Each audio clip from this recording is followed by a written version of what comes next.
Now it's my pleasure to introduce our keynote speaker, Dr. Carolyn Turner, a professor in the Doctorate in Educational Leadership program at California State University, Sacramento. She's also one of our alumni. Dr. Turner earned her bachelor's degree in history and her master's degree in educational psychology here at UC Davis, then went on to earn a PhD in administration and policy analysis at Stanford. She has been a full professor at 3 different institutions, University of Minnesota, Arizona State University, and she joined the faculty at California State University, Sacramento in 2010. Dr. Turner's research focuses on access, equity, leadership, faculty gender and diversity, and qualitative approaches to policy research. Beginning in 1970, when she served as a student affairs advisor and counseled UC Davis's first educational opportunity program students, continuing right up to her work today, Dr. Turner has demonstrated an unwavering focus on access to education and career opportunities. As a first-generation student who grew up in a migrant worker camp, she's inspired countless others to persist in the face of adversity. Dr. Turner has also published widely in peer-reviewed journals, served on numerous boards, been a visiting scholar and a distinguished scholar at Stanford, and received more honors and awards than I could possibly list here. So please join me in welcoming Dr. Carolyn Turner.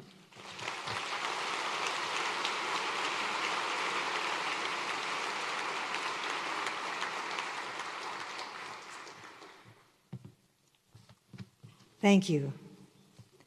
Greetings, everyone. Bienvenidos. Congratulations, graduates. Congratulations also to all of your family and friends gathered here today, in person and in spirit, to recognize, honor, and celebrate you. Thank you, Dean Lindstrom and Chancellor May, for honoring me with your invitation to speak at this year's School of Education spring graduation.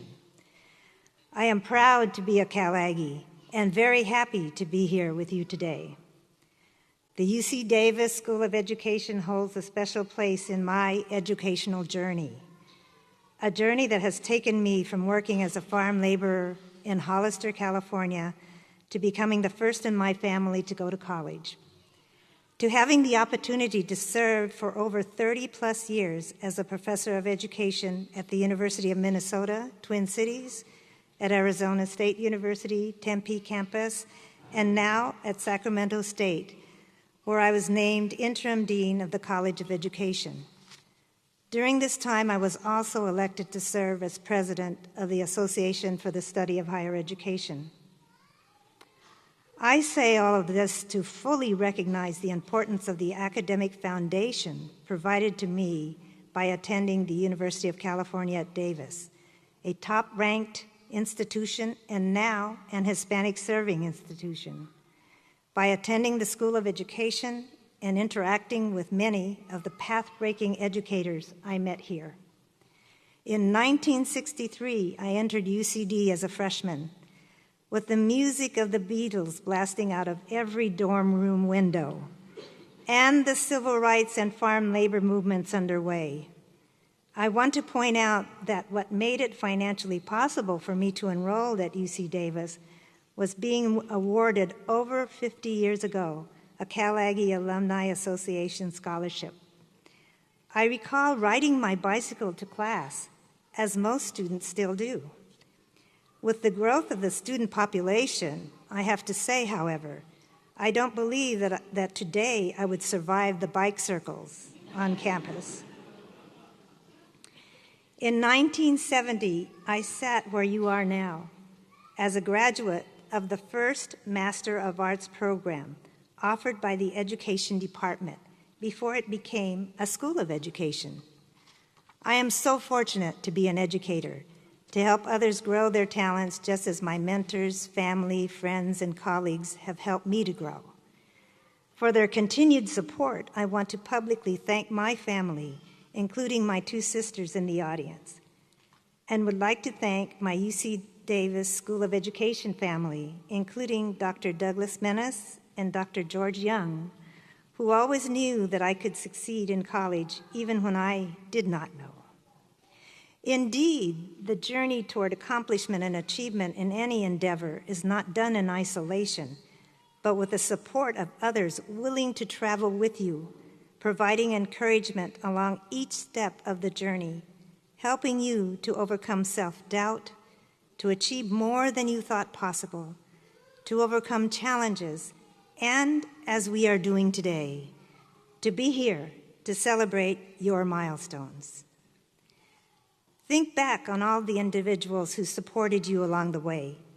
I hope that you will go out into the world and be that support for somebody else. Be that person who others point to and say, they believed in me. They saw something in me I didn't see in myself. They gave me the courage to dream dreams and make choices I never considered. There were many challenges along my path toward each of my degrees and at every transition.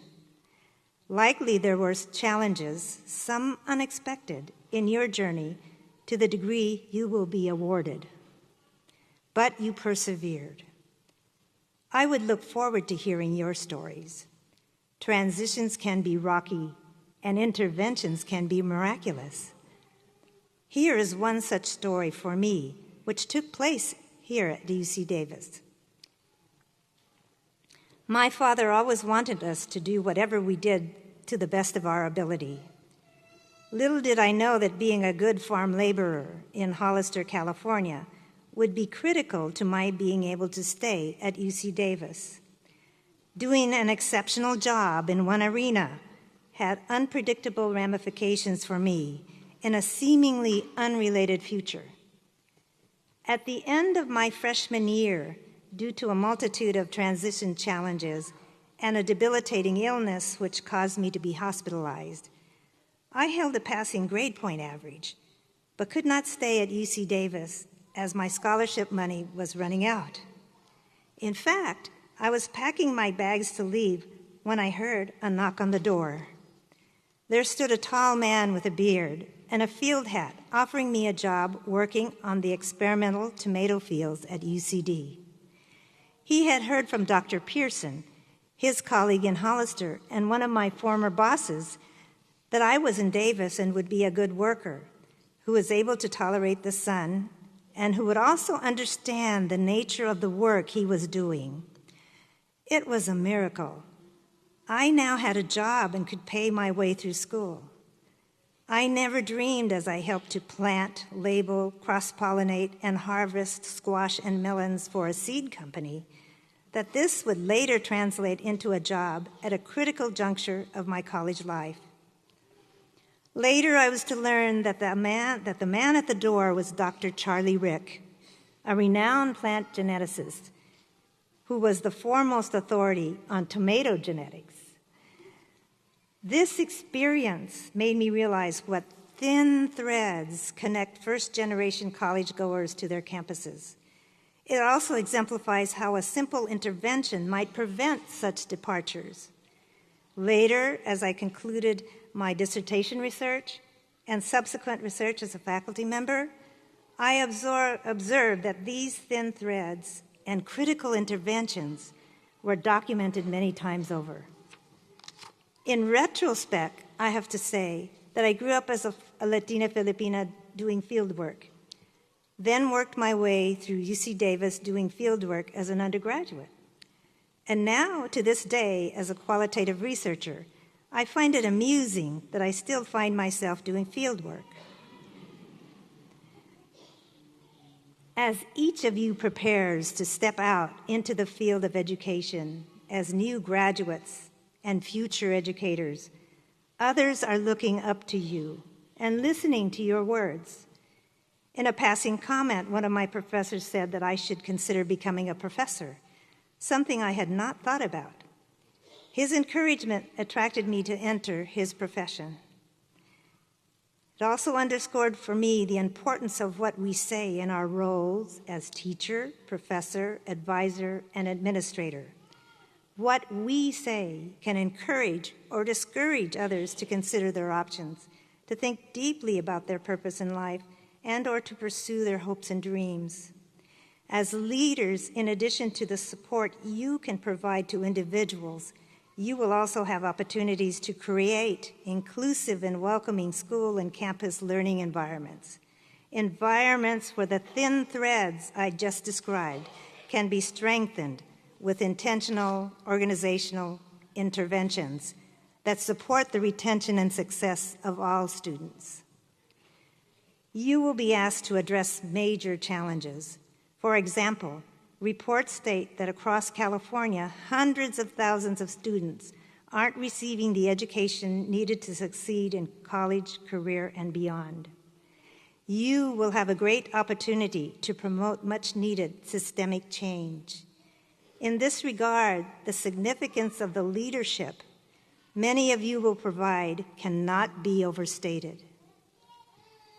I believe in the transformative power of education. To seek out new knowledge is to seek out transformation for yourself. This transformation will also impact those around you, including your family and community. Having an education can provide choices, options, and opportunities, but most of all, it provides perspectives that can help one to explore new vistas, to create new horizons, and to make the world a better place. The University of California at Davis School of Education played a major part in expanding, revitalizing, and helping me to better understand my world. Knowledge gained during my years as an undergraduate and graduate student and as a professor at 3 large universities connects to the knowledge gained from my home community. My educational journey brings me to today. Today, I have a deeper understanding of the value of all knowledge, including knowledge learned during my childhood, at home, and within my community. The spirit of this journey is reflected in T.S. Eliot's quote, "We shall not cease from exploration, and the end of all our exploring will be to arrive where we started and know the place for the first time." I interpret this as seeing familiar landscapes with new eyes, with new perspectives. But one cannot arrive at this point, however, without going on the journey. In conclusion, as each of you graduates, my heartfelt congratulations and my best wishes on your continued journeys. There will be many challenges, many peaks and valleys. You may have setbacks, and you may have failures, but you will persevere as you have done thus far. Recognize the courage and greatness that lies in each of you. While doing this, remember to be kind to yourself and to others. Bravo! Thank you.